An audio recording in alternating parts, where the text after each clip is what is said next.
pemilihan wali kota seandainya dilakukan besok, saya yakin Aldo Razak wali kotanya. Kalau Razak menyatakan itu sah-sah saja. Kalau hitung-hitungannya bisa mengalahkan Pak Razak. Selamat datang. Kita buka masker dulu, Pak. Masalahnya ini, walaupun sudah turun pandemi dan status kita, ini protokol kesehatan yang harus tetap kita pegang. Silakan kita buka masker. Supaya wajahnya para, apa saya bilang ini, para dedengkot, para ring satu atau apa ya saya panggil ini? Para LO belum bisa kita panggil LO ya? Belum bisa. Belum ada penetapan. Jadi apa saya panggil ini? Para apa ya? Para ring satu. Jadi mewakili Aksan Jaya Putra. Masanya namanya itu ada dua, Pak. Ada AJP 1, AJP 2. Aksan dan Adi. Para calon yang ada saat ini. Bakal calon kita sebutnya. Kalau calon kan sudah ditentukan KPU ini. Jadi Om Nanang saya panggil apa bagusnya ini? Ya, yang enak susah Pak, pisang goreng. Iya. Kalau yang enak itu panggil pisang goreng. Saya panggil Nanang saja. Ya, siap. Bro Nanang ya? Iya, siap. Nanti juga saya dipanggil bro lah. Kita bro di depannya, sematkan nama di belakang. Siap. Nah, saya panggil apa? Bro. Yang nama keren apa? Cikal saja, Cikal. Cikal ya? Iya. Ini nama udara. Nama udara. Nama udara lapangan. Siap. Bro Cikal, nanti saya Bro Naslim. Nah, Ya. kita berharap nanti disampaikan ke publik. Karena kita akan share ke publik ini. Paling tidak nanti kita sudah mulai belajar untuk mendiskusikan pilihan-pilihan ini dalam konteks yang politik. Saya mulai dulu dari Bro Nanang ini. Siap. Apa aktivitas ini?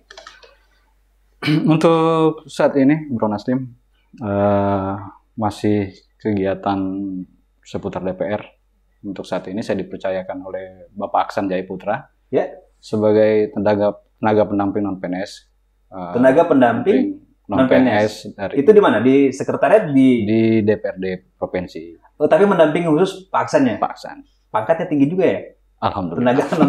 Tenaga apa? Iya, tenaga pendamping non-PNS. Tenaga pendamping Iya. non-PNS.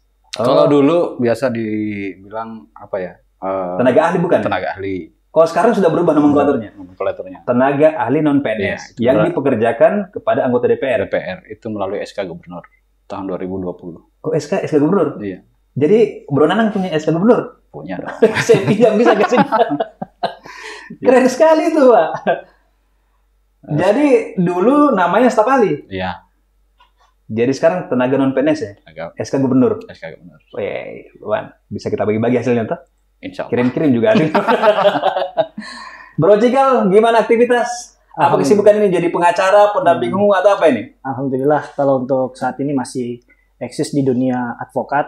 Ada beberapa persoalan-persoalan masyarakat juga yang minta pendampingan hukum. Kemudian ada beberapa perusahaan-perusahaan juga. Kemudian beberapa lembaga sosial, yayasan sosial juga turut berpartisipasi di situ. Alhamdulillah kemarin dipercayakan juga untuk gerakan-gerakan sosial. Jadi selain profesi, eksistensi di organisasi-organisasi sosial juga masih seperti itu. Siap. Mendampingi masyarakat ini LBH atau kantor pengacara secara profesional? Jadi dua hal, dua aspek. Dua aspek. Jadi untuk masyarakat yang tidak mampu, kita menggunakan lembaga bantuan hukum. Untuk yang sifatnya hal-hal lain yang berkaitan dengan ini bisa untuk pribadi sendiri atau kantor. Lebih privat gitu ya? Lebih privat. Jadi skemanya dua. Kalau katakan kepada masyarakat yang kurang mampu, ya, dia didampingi skemanya LBH. Betul, bagi privat, ya, itu menggunakan jasa profesional. Jasa profesional. Tinggal diatur bagaimana. Gitu ya. Iya. Tapi biasanya kan pengacara banyak duit, Bos. Alhamdulillah.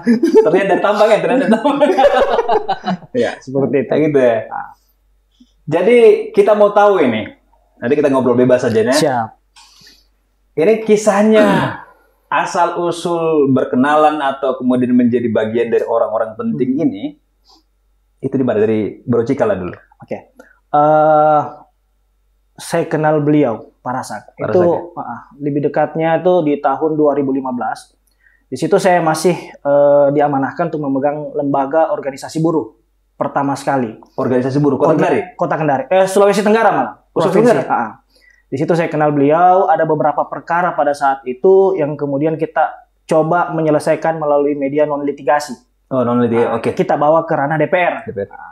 Kebetulan pada saat itu beliau sebagai ketua DPR. Nah, disitulah saya melihat karakteristik beliau dalam menampung aspirasi dari teman-teman buruh, termasuk kami lembaga buruh. Situ kita dekat, berjalan, kurang lebih sekitar 2 tahun. Setelah itu, saya melihat beliau ingin tampil sebagai calon wali kota. Oh, 2017 ya? 2017, Okay. nah, kurang lebih 2 tahun. Nah, posisi saya waktu itu masih di Jakarta. Magang. Jadi, melihat beliau ingin tampil karena berdasarkan track recordnya beliau juga di ketua DPR itu tadi, saya terpanggil melihat beliau, karakteristiknya beliau, kemudian yang sifatnya low profile, sederhana, kemudian santun dan tenang. Itu yang kemudian membuat kami kawan-kawan di buruh mencoba untuk mendukung beliau. Jatuh cinta pertama di situ. Kemudian juga beberapa komunikasi, alhamdulillah direspon positif. Oleh para sekjen. Ada beberapa gagasan-gagasan dari kami, termasuk bagaimana ke depan itu penganggaran untuk pendampingan hukum dari pemerintah itu dimasukkan waktu itu. Ada salah satu gagasan kami yang kemudian juga connect dengan beliau, dan itu yang diakomodir dalam bentuk program. Alhamdulillah itu yang menjadi motivasi kami untuk berjuang dan lebih dekat kepada beliau. Seperti itu. Cukup panjang juga prosesnya. Iya. Tapi dalam prosesnya ini komunikasinya tetap terjaga dengan baik sampai hari ini. Maksudnya ini kan biasanya ini selesai perhelatan itu kan selesai kembali ke aktivitas. Tiba-tiba hari ini bayangkan nih 2017. Iya, kurang lebih 4 tahun. 2017 itu kan ada perannya, Pak. Udah kenalan. Sampai sekarang 2020 ya. Betul. 2021 malah ya. Betul. Komunikasi masih intens, kuat. Alhamdulillah kalau untuk komunikasi sampai hari ini masih intens. Di beberapa kali momentum kita dipertemukan untuk kegiatan-kegiatan rutin juga, alhamdulillah sampai saat ini masih seperti itu.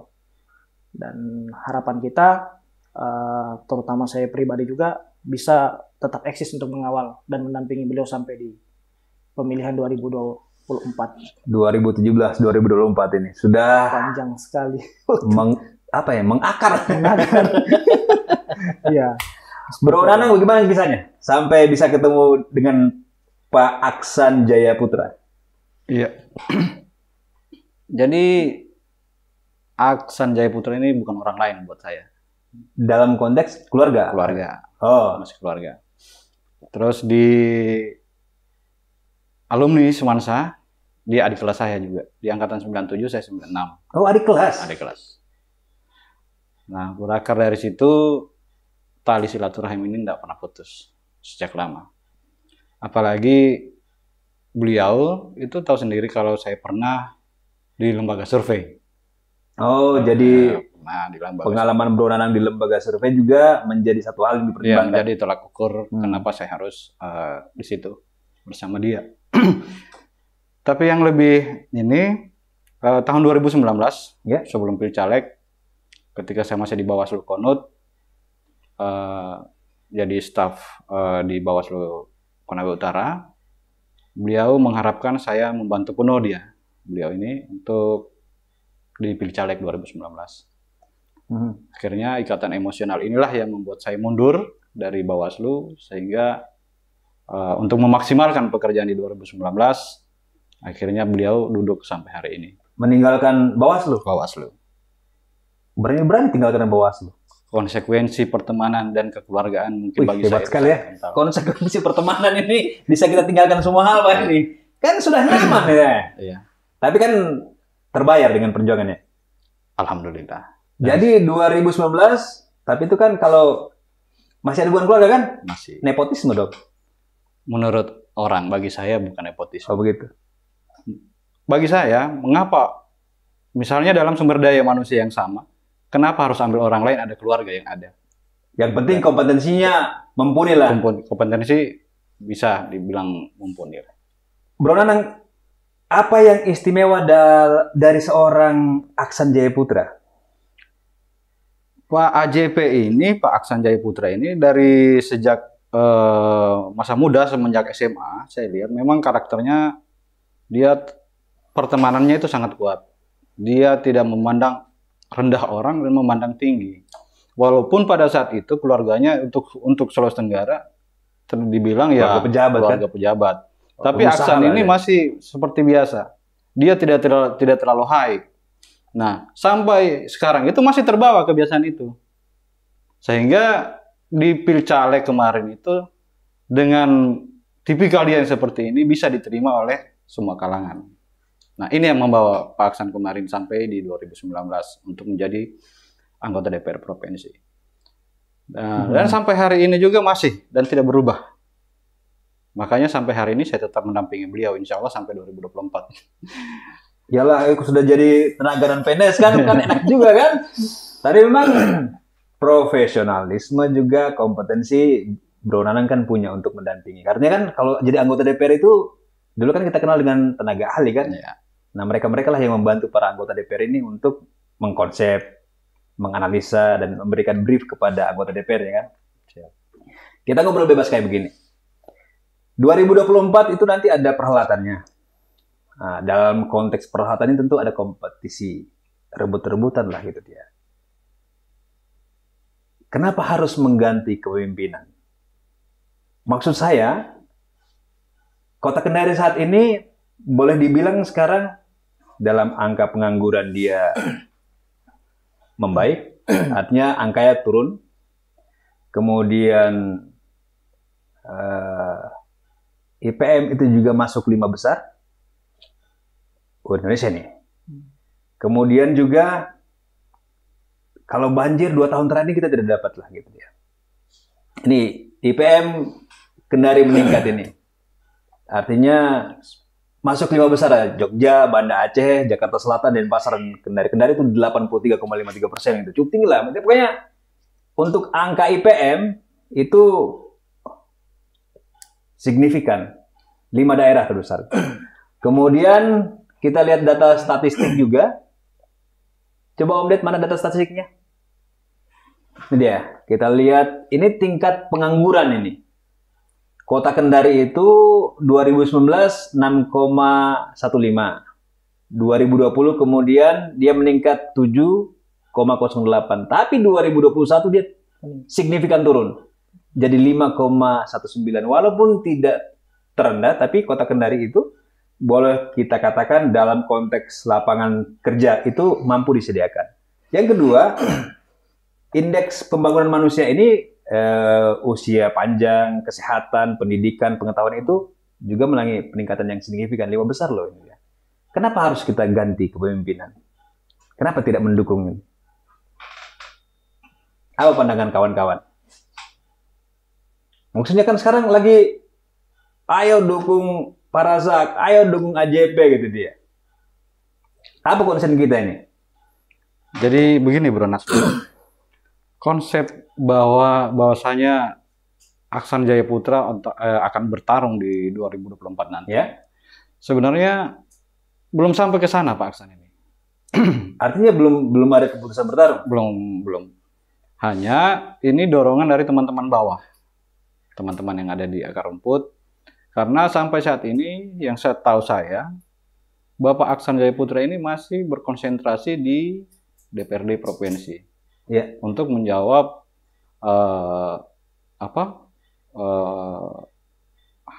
teman-teman yang ada kemarin dan telah membantu khususnya masyarakat Sulawesi Tenggara. Tapi kan Bro kita lihat, Bro jika lihat ya, spanduk ada menuju 01 Kota Kendari kan, jelas loh kita baca semua, kita bisa lihat itu. Jadi saya ceritakan kronologisnya. Dari persoalan ini, sehingga muncul inisiatif teman-teman. Sebenarnya yang buat baliho itu bukan Bapak Aksan Jaya sendiri. Oh ya? Iya. Tapi mahal loh biaya bikin baliho kan? Nah itulah di awal perbincangan tadi kita, konsekuensi pertemanan yang dijaga oleh Bapak Aksan Jaya Putra, sehingga banyak teman-teman yang solid dan sampai hari ini menitipkan baliho gitu, dan lain-lain. Termasuk Bro Nanang juga nyumbang baliho ini? Siap. Apa-apa lah, kita kan ngobrol terbuka ini. Jadi bukan dari beliau, tapi kan kalau masang yang billboard lumayan mahal loh sebulan itu ya. Jadi pertemanan ini bukan hanya satu orang, dua orang. Ya, sehingga muncullah baliho-baliho yang ini. Nah ini menjadi tantangan terbesar buat Bapak Aksan Jaya Putra saat ini. Di saat-saat dia masih berkonsentrasi di ber-DPR, belum bisa menjawab eh, keinginan atau konstituennya kemarin sudah diperhadapkan dengan keinginan maju wali kota. Karena berapa kali saya diskusi sama beliau, beliau ini sering ngomong terlalu dini. Di tahun 2021 ini kita ngobrol pilu wali. Masih banyak pekerjaan-pekerjaan di kantor, di DPRD yang saya harus jawab. Nah, tapi seiring waktu, teman-teman juga semakin gencar di lapangan. Semakin tajam ini Semakin kan? tajam. Menuju 01 Kendari Iya, ya? menuju 01. Nah, ini yang saat ini menjadi PR Pak Aksan ini. Bagaimana menjawab tantangan teman-teman ini untuk menuju 2024. Gitu ya? Ya, sehingga Bro Cikal, sebentar. Bro Cikal seperti apa? Ini kan Pak Razak mantan kontestan 2017. 17. Kemudian kalau katakan kita lihat beberapa indikator ini, artinya kan saya melihat kenapa harus kita mengganti kepemimpinan? Toh juga kota Kendari baik, itu dia. Memang tidak sempurna dalam sebuah konteks kota. Kita tidak akan pernah bisa menemukan kota yang sempurna kecuali surga ya. Nah itu dia, apa alasan-alasan mendasar kenapa kemudian pemimpin ini besok kita ganti saja kan, kebetulan juga 2020 juga, 22 kan juga habis itu kan. Itu dia. Jadi begini, Bro Naslin. Ini berawal dari sejarah 2017. Gerakan civil society yang dibangun oleh masyarakat Kota Kendari yang melihat Kota Kendari ini dipimpin oleh orang yang berpengalaman, kemudian orang yang paham tentang geopolitik Kota Kendari, dan tentunya bagaimana karakteristik seorang pemimpin itu sendiri. Dan konsep Kendari Bisa itu bisa diwujudkan oleh sosok seorang Abdul Razak sebenarnya. Kendari bisa? Kendari Bisa. Lah ini bukan tagline-nya Aksan itu ya? Kendari Bisa artinya juga. Dalam konteks ini bahwa bagaimana mewujudkan Kota Kendari itu yang seutuhnya, sesungguhnya. Nah, di tangan Abdul Razak ini sebagai pemimpin selanjutnya untuk Kota Kendari yang memiliki masyarakat atau pemilih atau strong voter yang hari ini masih merindukan kepemimpinan beliau. Pasti kita lihat seperti itu. Nah, berbicara masalah indeks-indeks tadi, tentunya dengan konsep gagasan yang dimiliki oleh Abdul Razak yang belum sempat terwujud, di mana dalam hal ini mewujudkan Kota Kendari sebagai kota yang berbudaya, maju, demokratis, dan menuju kota layak huni, itu sebenarnya merupakan cita-cita yang sebenarnya menjadi mimpi masyarakat Kota Kendari pada saat itu. Nah, dalam perhelatan 2024 ke depan, konstituen beliau ini masih eksis dan masih mengharapkan. Sehingga kenapa Abdul Razak dipersiapkan untuk tampil kembali. Ini bukan kemauan secara pribadi beliau, tetapi dorongan masyarakat dari akar rumput itu tadi. Bayangkan, di 2017 ada 64 relawan yang semuanya bergerak masif untuk menginginkan Abdul Razak maju dan tampil sebagai wali kota Kendari. Walaupun di 2017 itu belum tercapai secara paripurna seperti mimpi yang diharapkan ya. Betul. Tapi maksudnya kayak begini, kita harus menemukan satu benang merah itu dia. Itu mungkin dalam konteks kita mendukung seseorang. Betul. Tapi kan sekarang kita ingin memperlihatkan satu misal seperti kita singkat saja AJP. AJP itu tagline-nya menuju 01 Kendari. Tagline-nya Kota Kendari Bisa. Ini mirip-mirip STM sebenarnya. Kendari Bisa. Kendari Bisa. Kendari Bisa ya? Ya, jadi Kendari Bisa itu berdaya saing, berdaya saing, inovatif, sejahtera dan aman. Ya. Oh, itu dari singkatan Bisa itu. Ya, bisa. Akronim Bisa. Kalau dari Pak Razak tadi apa? Kota Kendari berbudaya, maju, demokratis, dan menjadi kota layak huni. Demokratis dan menjadi kota layak huni. Masing-masing punya tagline-nya. Nah, itu dia. Garisnya yang harus kita bisa. Maksudnya sekarang kalau kita ngobrol ini, Pak Razak tentu dengan konsepnya. AJP juga dengan konsepnya. Kita bicara misalnya 2024 itu diyakini bahwa figur-figur ini jadi kontestan. Betul. Nah kan nanti orang akan milih. Kita pakai analogi sederhana saja, ketika orang punya pilihan antara onde-onde dan kue bolu, tentu orang punya nanti referensi. Dia pilih kue bolu karena apa, onde-onde karena apa. Nah, apa sebenarnya yang kuat di Abdul Razaknya atau di AJP-nya gitu dia. Konsep apanya itu dia? Kalau Pak AJP sendiri masalah konsep sebenarnya di 2019 konsepnya sudah ada. Tapi di menuju 2024 ini sebenarnya secara garis besar itu belum ada. Tapi perlu digarisbawahi bahwa karena keinginan masyarakat yang begitu besar dan melalui hasil lembaga-lembaga survei juga memperlihatkan bahwa memang ada dorongan dari bawah untuk melihat peluang Pak Aksan ini ada. Nah, untuk Pak Aksan sendiri mungkin kalau konsep ini mungkin secara pribadi mungkin nantilah Bro Naslim bisa mengundang beda-beda lagi beda-beda lagi ke beliau. Tapi apa hal yang mengemuka? Apa hal yang misal kalau tadi Bro Cikal sampaikan Pak Razak itu low profile, Pak Aksan juga low profile. Ini sama ini ya. Terus kemudian satu visioner, satu juga punya daya informatif, teknologi adaptasi dan macam-macam ini. Masing-masing sebenarnya ini antara Pak Aksan Jayaputra, Pak Abdul Razak, ini kan putra terbaik yang kita miliki ini. Tokoh-tokoh handal yang bisa kita jadikan rujukan dan orang yang memang harus kita pilih. Tapi dalam konteks misal sekarang kan saing-saingan ini Pak. Balapan saja Valentino Rossi dan Max Biaggi sikut Pak. Betul. Nah, tentu ada pembedanya ini. Kalau secara mendasar Bro Cikal melihat apa hal mendasar yang ada di Pak Razaknya? Oke. Jadi kemarin sempat kita diskusi, dialog tentang bagaimana konsep kota layak huni ini sebenarnya. Oke, kota layak huni itu. Tapi maksudnya apakah kota Kendari saat ini kategori yang tidak layak huni? Artinya layak huni itu bukan hanya dari satu aspek misalnya. Oke. Masih banyak aspek-aspek lain, banyak indikator-indikator lain yang kemudian kita harus sempurnakan. Nah, salah satunya adalah pendidikan dan kesehatan. Ekonomi, ya, tetapi bukan menjadi tujuan utama. Oke. Nah, buat apa misalnya ekonominya baik, tapi kalau tidak sehat, lingkungan tidak bagus, ya kan? Begitu pula juga untuk menciptakan sumber daya manusia, tentunya harus ditunjang dengan pendidikan yang baik. Nah, inilah yang kemudian menjadi harapan dan cita-cita beliau sebagai motivasi. Kemudian juga ke depan, kalau saya sharing dan melihat gagasan beliau, bagaimana menciptakan ketersediaan rumah buat masyarakat. Rumah? Iya. Peruntukannya siapa ini? Ini ya tentunya buat masyarakat Kota Kendari yang tidak mampu. Kategorinya? Bisa jadi buruh seperti itu. Oh, baik. Bisa jadi buruh ataupun mungkin dengan masyarakat-masyarakat yang ekonominya lemah. Seperti itu. Karena salah satu indikator kota adalah ketersediaan rumah. Seperti itu salah satunya. Nah, inilah yang kemudian saya melihat tinggal secara teknis pendekatannya seperti apa nanti. Nah, tentunya bukan berkolaborasi dengan kementerian atau dengan instansi-instansi pemerintah yang lain. Dan saya melihat potensi itu ada sama beliau. Dengan link dan network yang baik, saya yakin sosok Abdul Razak mampu untuk mewujudkan itu. Kalau saya lihat, seperti itu.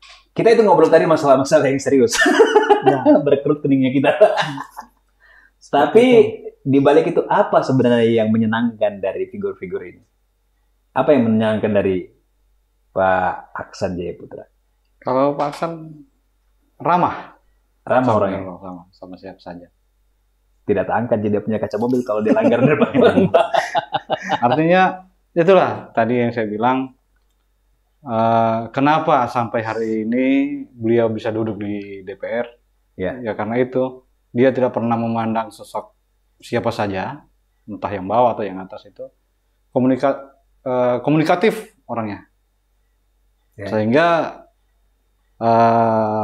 masyarakat itu melihat inilah salah satu sosok yang bisa menjadi tumpuan harapan. Ya?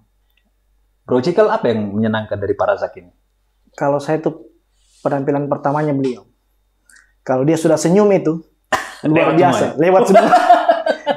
Ya, itu. Kemudian ketika kita diskusi, kita dialog, dan ketika ada masalah, kita sharing sama beliau. Alhamdulillah selalu ada solusi. Ya, selalu ada ibu-ibu bilang, Pak Razak itu mirip Pasha. Iya, itu yang membuat. Saya bilang ibu-ibu ini mengerti artis, Pak. Saya nggak tahu, pernah saya sampaikan kepada Pak Razak itu warga ibu-ibu di Wawa, dia bilang kita itu mirip Pasha. Betul. Tapi memang dua tokoh ini figur-figur yang kita miliki lah untuk bisa kita jadikan rujukan, bisa kita jadikan panutan. Mereka nanti pasti punya planning-planning sendiri dalam kisah di Kota Kendari. Menyimak, membahas, memperhatikan dan mengupdate informasi 2024 ini kan. Kita kalau pakai skemanya KPU yang diusulkan oleh KPU itu kan pilcalegnya Februari 2024. Kemudian pilkadanya November 2024. Kalau kita pakai hasil RDP terakhir itu akan dibahas di Februari, tapi skemanya akan dikembalikan kepada KPU untuk mempersiapkan. Yang jelas kita masih bersandar kepada usulan KPU. Ada yang bilang Mei itu kan masih pertimbangan-pertimbangan, tapi secara teknik KPU sudah mempertimbangkan bahwa waktu yang paling ideal adalah Februari pileg atau pemilihan nasionalnya, November baru kepala daerah berikut yang lain-lainnya. Walaupun nanti ada varian-varian baru terhadap pemilihannya. Tapi yang ingin kita tahu bagaimana persiapan-persiapan terbaru dari AJP atau dari Pak Razak itu. Apa yang dipersiapkan oleh kedua tokoh ini? Kalau untuk Pak JP sendiri mungkin di awal tahun 2022 mungkin dia akan setelah melihat hasil survei dan memungkinkan untuk bertarung di 2024. Untuk itu beliau dari saat ini mulai mempersiapkan diri selain mengurus kegiatan di DPR, mengurus aspirasi rakyat, juga membagi pikiran untuk persiapan 2024. Di 2022 awal itu kita sudah mulai running program. Ada program yang dijalankan, dikerjakan. Seperti apa itu? Mungkin seperti ini juga podcast. Terus karena menurut Pak JP, Kota Kendari ini adalah basis dari segala informasi, baik komunikasi cetak, elektronik dan lain-lain. Itu saya rasa harus dimanfaatkan ruang-ruang publik juga salah satunya. Dan masih banyak konsep lain sampai tahun 2024. Intinya sampai 2024 itu AJP sudah menyiapkan konsep beserta tim-tim AJP lain. 2022 genderang perang ditabuh. Bukan ditabuh. Apa ini? Tapi 2022 awal dari persiapan. Oh, awal dari persiapan. Persiapan Bapak Aksan Jaya Putra untuk ke 2024. Tapi menunggu hasil survei. Kalau hasil survei hampir tiap 6 bulan. Dalam 1 tahun terakhir ini sudah 2 kali kami lakukan survei. Dan itu hasilnya, makanya tadi di awal tadi saya bilang, sebenarnya Pak Aksan ini belum punya niat mau ke pentas 2024. Tapi karena melihat keinginan masyarakat yang terlalu besar, ya, artinya walaupun dia belum bekerja, tapi nilai surveinya sudah memungkinkan untuk bertaruh di 2024. Nah, inilah yang mendorong teman-teman dan Pak Aksan Jaya sendiri untuk mempersiapkan diri dari sekarang. Di awal dari tahun 2022 sampai 2024 itu sudah harus dipersiapkan secara matang. Mungkin seperti itu, Bro Nas. Pak Razak gimana persiapannya, Bro Ciko? Jadi saat ini komunikasi politik terus dilakukan, bukan hanya di internal partai politik, tetapi di luar partai politik tempatnya beliau saat ini untuk bernaung atau berkader, bekerja. Kemudian menjaga konstituen itu tetap membangun komunikasi, bahkan relawan-relawan yang sampai hari ini itu masih ada, eksistensinya masih ada. Bahkan sebenarnya kalau berbicara masalah pemilihan wali kota seandainya dilakukan besok, saya yakin Aldo Razak wali kotanya. Seperti itu. Hati-hati AJP, ini ada pernyataan keras ini. Ini bukan cuma genderang perang ini. Iya. Itu kabar-kabar terbaru yang ini ya. Kalau Razak menyatakan itu sah-sah saja. Soalnya persiapan dari 2017. Kalau AJP kan baru 2019 terpilih, 2020 baru ada konsep 2024. Tapi saya yakin dengan 1 tahun berjalan, walaupun belum ada persiapan yang matang, nilai surveinya juga sudah mumpuni buat kami. Nah, ini yang membuat semangat ini. Hitung-hitungannya bisa melawan Pak Razak? Kalau hitung-hitungannya bisa mengalahkan Pak Razak. Optimis kan? Iya. Ini angka belasan ribu menghadapan puluhan ribu ini. Jadi begini hitungannya, Bro Naslim. Ini konsep pertarungan 2024 masih jauh. Gitu ya? Iya. Di 2020 nilai survei antara Pak Razak dan Pak JP ini memang agak selisih besar. Ya. Tapi di 3 tahun kalau kami running program bisa melampaui. Oke, saya buat analogi lah. Kan? Ini ada garis start. Ya. Ini ada yang baru sampai di 0 meter dan ada yang sudah di 50 meter. Finish itu 100. Misal Pak JP ini kan baru akan memulai, Ya. walaupun sudah melewati tahapan pileg ini. Udah ada modal lah, 12-an ribu kalau nggak salah ya. 13.600 ya. Melawan Pak Razak yang kemarin 36% kota Kendari itu dia. Artinya kalau dalam matematika sederhana ya, satu sudah ada setengah perjalanan Mbak ini. Anda siap tidak dengan, artinya partai pun kemarin kita kan agak sedikit dengan kisruh kan. Ya. Pengusulan PKI itu. Terakhir siapa yang tidak ini, yang tidak dari berapa kecamatan PKI yang kemarin merekomendasikan itu. Kan sempat ada kisruh. Seperti apa? Artinya begini, kalau Pak Razak ini walaupun belum resmi declare, dia itu sudah punya calon, Pak.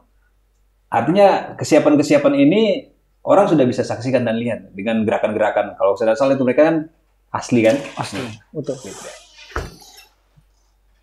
Komitmen atau kemudian pernyataan yang bisa Bro Nanang bilang mengalahkan Pak Razak itu apa nilai ukurnya selain survei?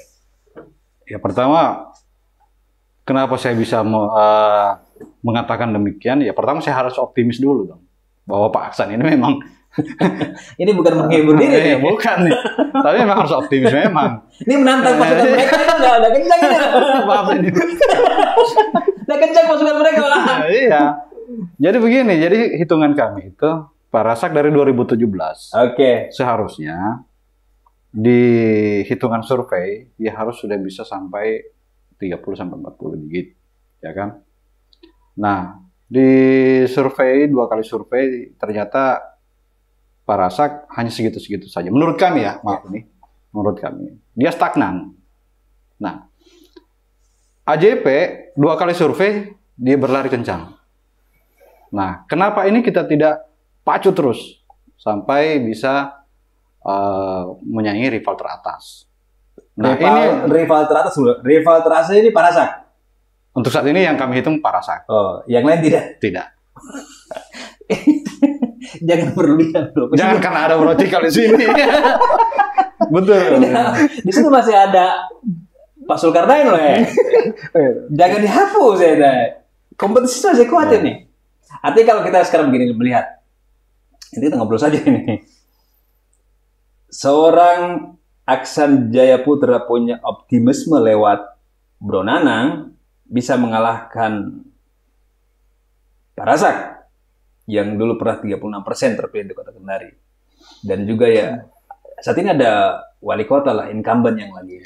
Walaupun memang nanti Oktober 2022 kan selesai tadi ya. Tapi kan masih ada basis militansi pemilihnya. Punya optimisme kuat menghadapi mereka seperti apa? Kalau di tim kerja Aksan sendiri, khususnya milenial, relawan, terus keluarga besar AJP, sampai hari ini masih optimis. Bisa mengalahkan yang bisa. ada ini? Makanya ada slogan, Kendari bisa. Bisa mengalahkan. Oh gitu ya? Anekdot atau memang semangat atau memang semangat. Optimisme? Semangat dan optimis. Bro Cikal. Kira-kira maksudnya ini tiba-tiba baru datang. Tiba-tiba dengan modal 13.600 bisa bilang seperti itu apa? Siap tidak dijungkalkan oleh pendatang baru itu? Artinya begini, 36% 2017 kita sudah bisa melihat segmentasinya. Pemilihan-pemilihan Razak itu yang mana-mana saja. Dan satu segmentasi yang memang menurut kami pada saat itu ada di birokrasi. Nah, di 2024 birokrasi ini, minta maaf, secara politik punya peranan memang.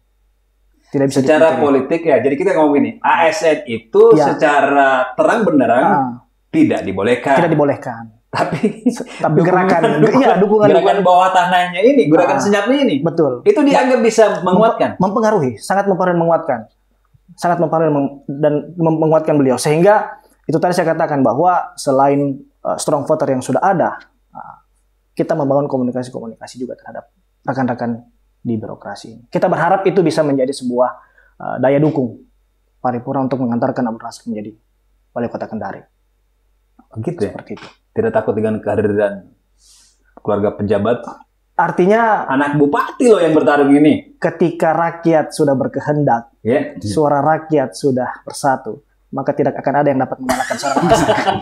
Kalau orator yang ngomong itu kan begitu. Ya, gaya oratornya memang tidak bisa hilang dia. Kayak megafonnya belum hilang, Pak. Seperti Tapi mari kita ukur bersama-sama. Sekarang Siap. dalam konteks ini, satu punya semangat betul sekali. dan nilai-nilai yang realistis. Kemudian optimisme juga ada dari Bro Nanang beserta calonnya ini. Sekarang kita ngobrol dulu masalah partai politik ini. Siap. Nah, ini yang Ini menarik. menarik. Menarik ini. Dua-dua menarik ini. Dua-dua menarik ini. Karena Kita lihat ukurannya dulu ini. Mau calon itu kan ketersediaan pintu. betul sekali. Nah, berapa kursi? Minimal 7-20% kan dari sekarang ini. Kalau katakan dia nggak nambah lah, gitu kan. Karena kita dengar ada isunya nambah. Tapi itu belakangan lah. Yang penting totalnya 20% lah. Kita bicara partai. Sekarang AJP yang dukung siapa? Jadi karena beliau ini adalah kader Partai Golkar sampai hari ini dan persiapan untuk 2024, memang AJP sekarang itu lagi mempersiapkan teman-teman PK, pengurus kecamatan dan pengurus lainnya di jajaran Kota Kendari agar pemilihan legislatif di tahun 2024 ini bisa maksimal.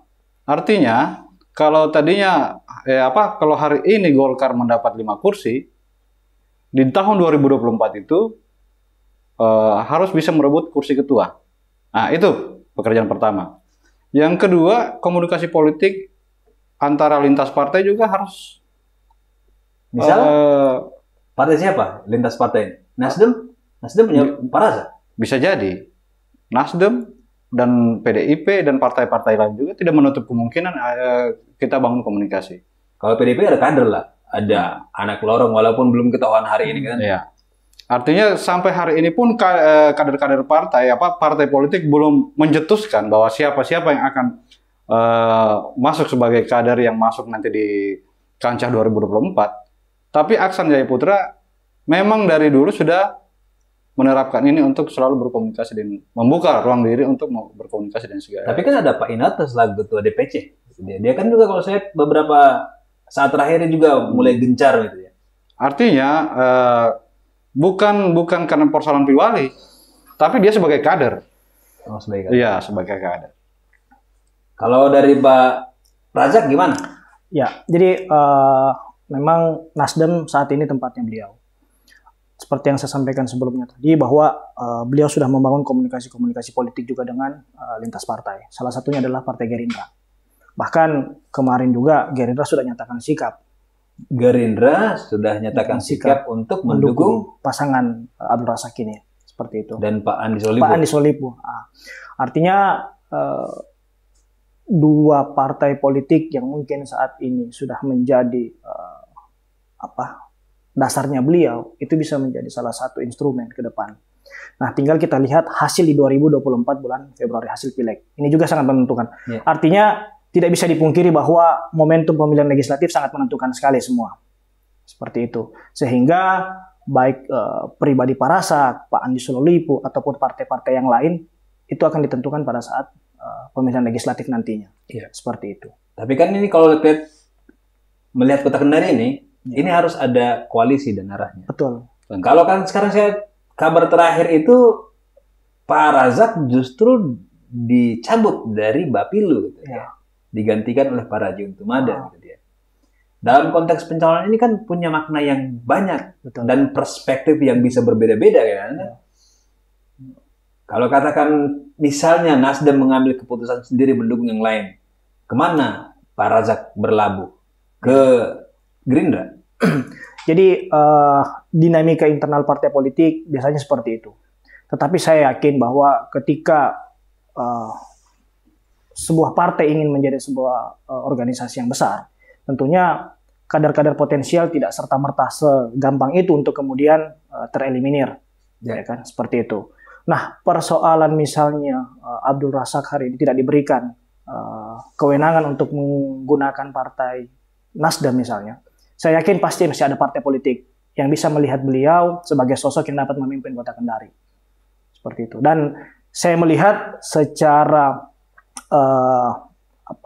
geopolitik saat ini, Gerindra itu adalah satu partai politik yang potensial untuk tetap berkomitmen bersama. Tapi kalau kita tetap ini mekanismenya, ceritanya tetap akan ada koalisi. Tetap ada koalisi. Tetap akan ada koalisi. Karena kita belum lihat ada dominasi. Apalagi nanti tidak ada incumbent yang berdiri di kota kan. Betul. Semua kan pelaksana-pelaksana. Karena kalau kita lihat di posisi Pak Razak ini, Pak Razak kader Nasdem saat ini. Kemudian Pak Andi Solipu kader PD Perjuangan. Betul. Ketua DPC juga mantan calon di 2000, mantan bakal calon ya, sempat nyalon gitu ya. Dapat pintu saat itu. Komunikasi partai ini, yang jelas satu, kalau AJP mungkin kemungkinan besar atau bisa jadi dari Golkar.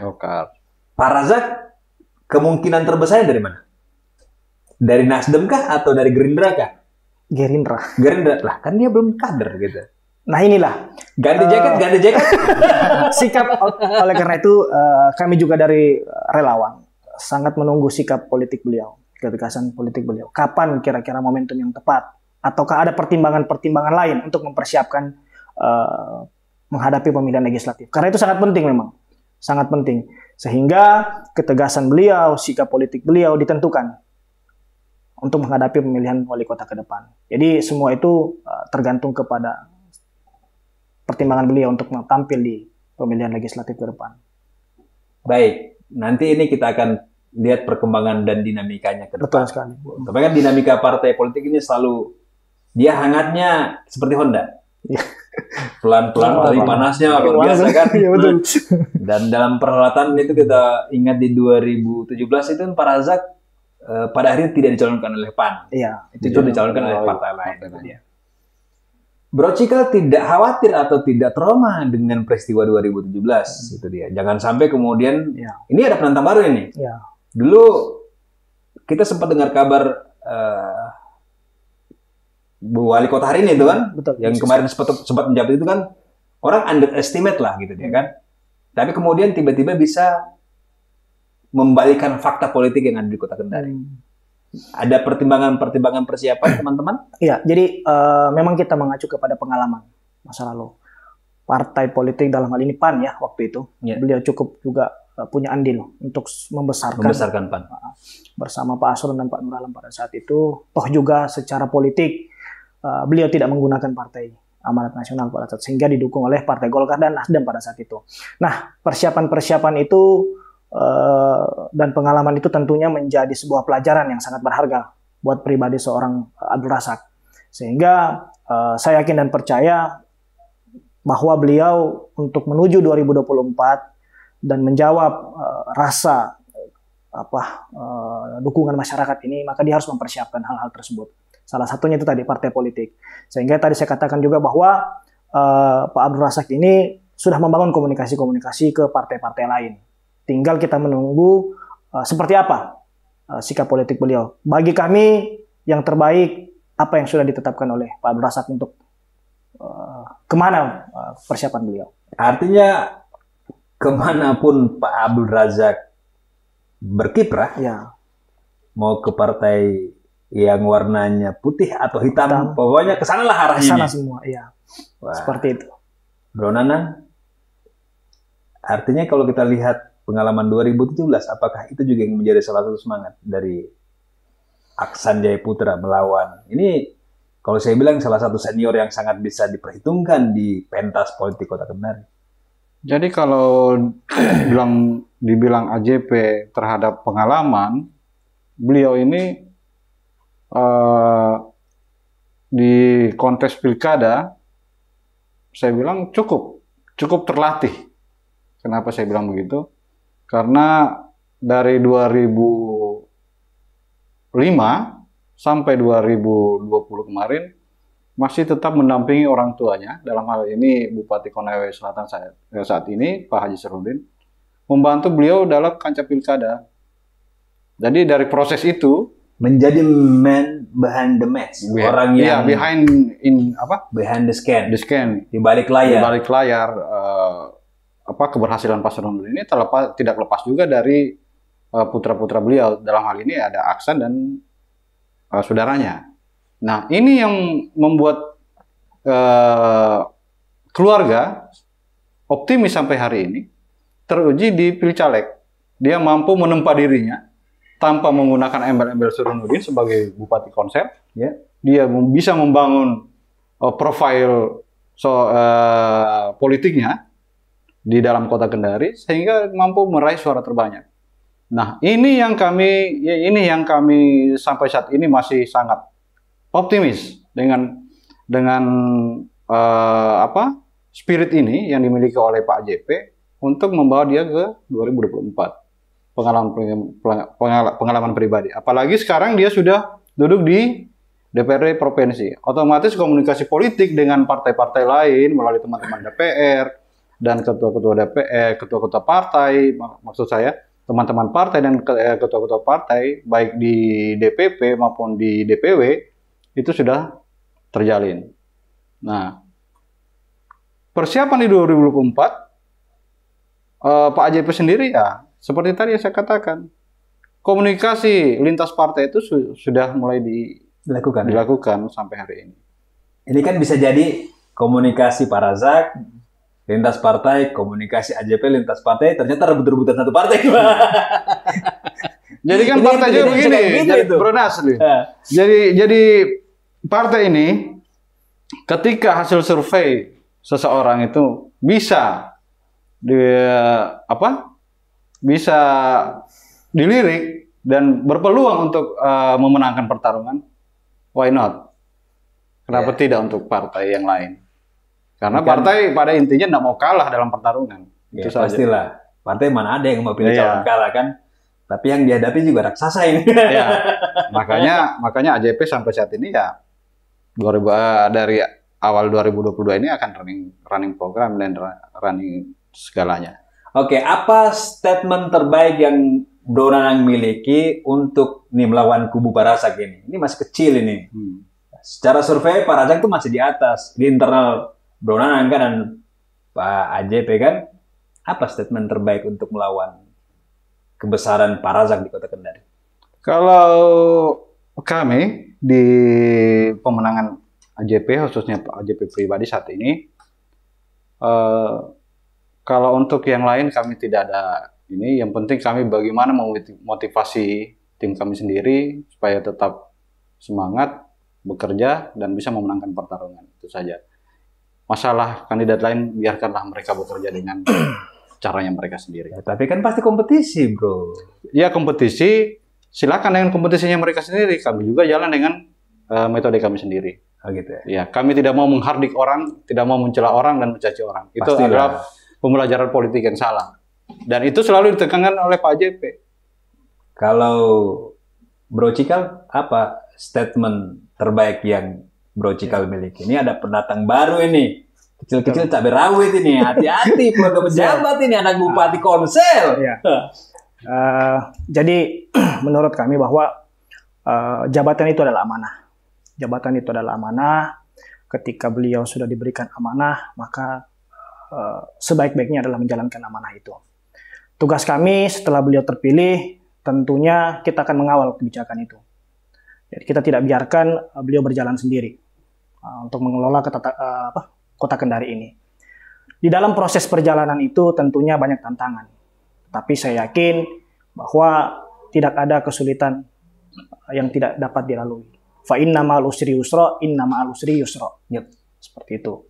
Dan saya yakin niatan baik beliau itu yang akan mengantarkan beliau. Dan sedikit niatan ataupun tindakan itu pasti akan ada balasannya. Wa may ya'mal misqala dzarratin khairah yarah. Seperti itu. Dan saya yakin insya Allah ke depan Abdul Razak akan menjadi wali kota selanjutnya. Terima kasih. Saya pikir ini awal-awal kita ngobrol kan. Ini kan biasanya kalau awal-awal masih malu-malu kucing kan. Masih bisa saling santun ini kan. Tapi kalau saya tim sukses itu di bawah itu yang paling hebat gontok-gontokannya. Entah pakai akun asli atau akun fake kan. Nah, tapi itu cuma kita nanti belajar berdiskusi ini. Nanti Bro Cikal dan Bro Nanang karena sudah Kenapa diundang hari ini? Karena dua figur inilah yang kami lihat menyatakan kesiapan. Yang lain itu kita belum confirm lah. Siap. Bukan bilang bahwa mereka tidak mencalonkan, tapi yang confirm hari ini kita bisa saksikan pernyataan itu baru Pak Razak, kemudian Pak Aksan, itu dia. Yang lain itu masih mempersiapkan diri. Makanya yang kita undang dua ini, ya karena inilah yang kami list, kami telaah, kami lakukan penelitian, itu menyatakan diri siap di 2024. Jangan bosan nanti kalau saya undang, nanti kita akan ngobrol secara mendalam. Siap. Gerakannya nanti kita lihat seperti apa, Bro Cika juga dan kawan-kawan asli seperti apa, nanti kita Kolaborasi. kupas tuntas di sini kan. Siap. Siapa yang lebih siap dengan argumentasinya. Terima kasih. Kita tos dulu, Donan. Siap. Thank you, Pak. Bagus ya, Bro Cika? Ayo, Bang.